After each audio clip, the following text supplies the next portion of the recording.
नमस्कार, स्वागत है आपका। आप देख रहे सी न्यूज़ भारत। मैं हूं आपके साथ इशिता। वक्त हो गया खास खबर का। खबर रायगढ़ से है, जहां तमनार तहसील के ग्राम पंचायत सराई टोला में विशेष सभा का आयोजन किया गया, जहां आज महाराष्ट्र पावर जनरेशन कंपनी के द्वारा जंगल की पेड़ कटाई का विरोध करने को लेकर विशाल सभा का आयोजन किया गया। जहाँ ग्राम पंचायत सराई टोला, मुड़ा गाँव, गारे, डोलेसरा, कुंजेमुरा के प्रभावित गाँव के ग्रामीण एवं सरपंच, BDC, महिला, पुरुष, मजदूर, किसान, युवा सभी लोग के द्वारा आज महाराष्ट्र पावर जनरेशन कंपनी के द्वारा एवं जंगल की कटाई की जा रही है, जिसको रोकने के लिए विशाल सभा का आयोजन किया गया है। क्योंकि आज एक क्षेत्र एक आदिवासी बहुमूल्य क्षेत्र है, जहां पर पेसा एक्ट कानून लागू है, जिसमें आज जंगल, जमीन सभी चीजों पर सिर्फ क्षेत्र के ग्रामीणों का ही अधिकार है, ना कि शासन प्रशासन का। क्योंकि क्षेत्र के लोगों का जीवन यापन का एक ही सहारा जंगल है, जिसे क्षेत्र के लोगों के द्वारा आज उस जंगल से प्राप्त प्राकृतिक संपदा, जिसका उन्होंने जीवन यापन चलता है, और कहीं ना कहीं जंगल की कटाई के बाद कोल माइंस खुलता है, तो उनके जीवन यापन करने का स्रोत खत्म हो जाएगा। इन्हीं सब बातों को देखते हुए आज ग्राम पंचायत के ग्रामीण एकजुट होकर अपनी निजी जीवन या जंगल की जमीन को किसी भी प्रयोजन के लिए देने से इनकार किया जा रहा है। लेकिन आज शासन प्रशासन इनकी एक भी नहीं सुन रही और उस जंगल की जमीन को कोल माइंस प्रयोजन के लिए स्वीकृति दी गई है। इसके विरोध में आज समस्त ग्रामीण लामबंद होने को मजबूर हो गए हैं। अभी इस वक्त सराई टोला ग्राम पंचायत में खड़े हैं, तमनार मुख्यालय अंतर्गत, और ये ग्रामीणों का कुछ शिकायत था। आज पावर जनरेशन कंपनी के द्वारा शासन प्रशासन से मिलीभगत कर जंगल को काटने की बात कहा जा रहा है। आइए हम ग्रामीणों से ही जानेंगे क्या कुछ मामला है, ग्रामीण से मिलकर बताते हैं।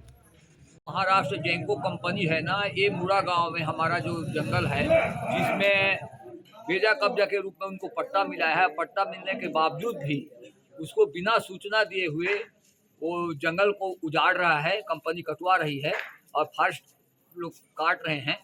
तो इसके लिए हम लोगों को पता चला और हमको सराई टोला पंचायत के सरपंच जी बोले कि इस प्रकार से दशा है, तो हम एक विशेष मीटिंग रखे हैं। ये मीटिंग में आप लोग आइए कहा करके।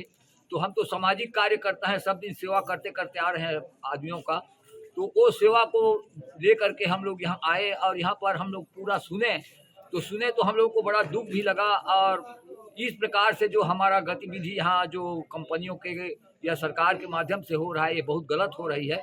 इस गलत के लिए हम लोग ने आदमियों को इकट्ठा किया, जिसमें महिला पुरुष अधिक संख्या में भी आए थे, जिसमें एक ही गांव के नहीं थे, कुंजेमुरा के थे, करवही के थे, बजरमुड़ा के थे, मुड़ा गांव, पाता, गारे, इस प्रकार से कई गांव के लोग यहाँ आकर के हम लोग इनके सुख दुख में हम लोग सम्मिलित हुए।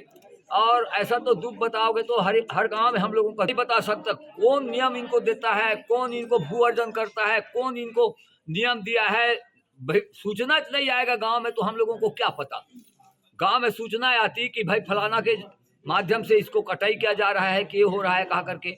सबसे पहले ग्राम सभा को अनुमति लेना चाहिए। ये लोग कभी भी ग्राम सभा को अनुमति नहीं लेते हैं और बिना ग्राम सभा के अनुमति के ये लोग अपना मनमौजी करते हैं।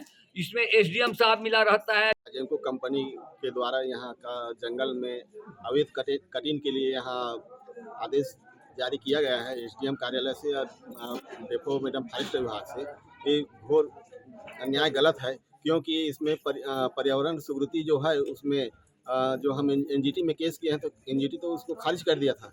खारिज हो जाने के बाद में उनको बोला है कंपनी को कि नया सिरे से आप ग्राम सभा से प्रस्ताव करवाओ, नया जन सुनवाई करवाओ, उसके बाद में फिर से आना कहा के। लेकिन फिर से नहीं आके लोग फुटबॉल की तरह उछल के लोग गए हैं और पूरा क्षेत्रवासी को अंधकार में रखे हैं।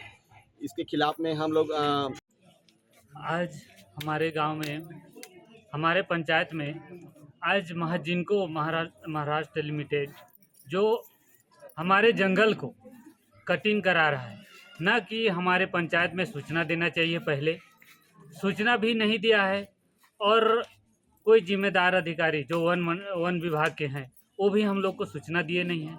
हम लोग जनपद गए थे अपने कुछ CO साहब के पास काम के लिए, तो वहाँ एक कंपनी का जो अधिकारी है वो आके जनपद अध्यक्ष के सामने में हमको वो सूचना दिया है, जो कि वो 4-5 दिन पहले हमारे गांव में आके सूचना देना चाहिए था, जो कि अब हमारा पेसा एक्ट के तहत आता है ये ग्राम पंचायत।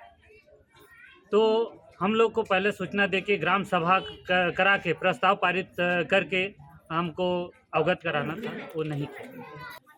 हाँ, पहले तो अभी 4-5 साल पहले जो कि हमारे इस सराई टोला पंचायत में प्रधानमंत्री आवास योजना भी बहुत इक्का दुक्का बना है, बाकी पूरा बंद ही था। उसका कारण क्या लगता है आपको? उसका कारण तो मैं उतना जानकारी नहीं लिया हूँ कि किस कारण से बंद हुआ था। तो आज का एजेंडा क्या रहा आप लोगों का पूरे ग्रामीणों के साथ में? आज का एजेंडा है जो जंगल को कटाई कर रहे हैं बिना सूचना दिए, इस वजह से कारण से हम लोग यहाँ बैठे हुए हैं। जो यहाँ ये महाजंको कोयला प्रभावित क्षेत्र है और यहाँ बिना पूर्व सूचना के अभी 3 दिन पहले ढोल नारा गांव से जंगल की कटाई शुरू कर दिए। और जब यहाँ के सरपंच जनपद पंचायत गए तब उनको सूचना मिली कि एसडीएम का कोई पत्र आया है और उस पत्र के जानकारी के मुताबिक 28 तारीख से मूड़ा गांव और सराई टोला का जो जंगल है वहाँ भी कटाई चालू होगी। जब इसकी सूचना गांव के लोगों को मिली तो गांव के लोगों ने सर्वसम्मत से तय किया कि सराई टोला मूड़ा गांव, जो 2 गांव सराई पाली ग्राम पंचायत के हैं, एक तो सराई टोला और वो आपस में बैठक करेंगे और आसपास के जो 14 गांव के प्रभावित क्षेत्र के जो जनप्रतिनिधि हैं और जो वहां जागरूक नागरिक हैं, उन सब लोगों के साथ बैठक किए और बैठक करने के बाद सर्वसम्मत से निर्णय लिया है कि पहली बात तो हम किसी भी कीमत में जंगल नहीं काटने देंगे और जंगल की ज़मीन नहीं देंगे और साथ में कृषि ज़मीन भी हम देने के लिए तैयार नहीं हैं। दूसरी बात ये था कि अभी वर्तमान में पंचायती राज अधिनियम का चुनाव हुआ है, जिसमें ग्राम सभा के अध्यक्ष और उपाध्यक्ष को ग्राम वाइज चयन करना था, जिसमें सर्वसम्मत से सराई टोला और मूड़ा गांव के दोनों गांवों में पुरुष और महिला अध्यक्ष और उपाध्यक्ष का सर्वसम्मत से चयन किया गया। और अंतिम निर्णय ये लिया गया कि इस तरीके की बैठक प्रत्येक ग्राम पंचायत में हम करेंगे और संगठन को और ज़्यादा मजबूत करेंगे और इस लड़ाई को इन 14 गांवों के लोग आपस में मिलकर इस लड़ाई को आगे बढ़ाएंगे। नहीं, ये ग्राम पंचायत को सूचना नहीं मिला था। जनपद पंचायत में किसी जानकारी के लिए यहाँ के सरपंच गए हुए थे, तब ये लेटर वहाँ दिया गया और वो भी लेटर 24 घंटे पहले इनके हाथ में आया और 24 घंटे के अंदर जंगल कटाई की बात उसमें लिखी गई थी। इसी बात के लेके लोगों के अंदर एक आक्रोश था, क्योंकि लोगों के आजीविका का जो साधन है यहाँ कृषि है, पशुधन है और वन उपज, जैसे अभी महुआ का सीजन है, महुआ बिन रही, इसके बाद तेंदूपत्ता तोड़ेंगे, फिर चिरौंजी का सीजन आ जाएगा, चिरौंजी इकट्ठा करेंगे, इसके बाद फिर डोरी का सीजन आ जाएगा, डोरी का इकट्ठा करेंगे और उसको ही बाजार में बेच के ये साल भर का पूरा खर्चा जो है यहाँ का आदिवासी समुदाय उससे निकालता है।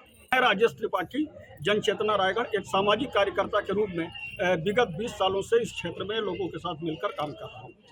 रायगढ़ से सी न्यूज़ संवाददाता सरोज श्रीवास की रिपोर्ट। फिलहाल इस रिपोर्ट में बस इतना ही। देश और दुनिया की तमाम बड़ी जानकारियों के लिए देखते रहिए सी न्यूज़ भारत।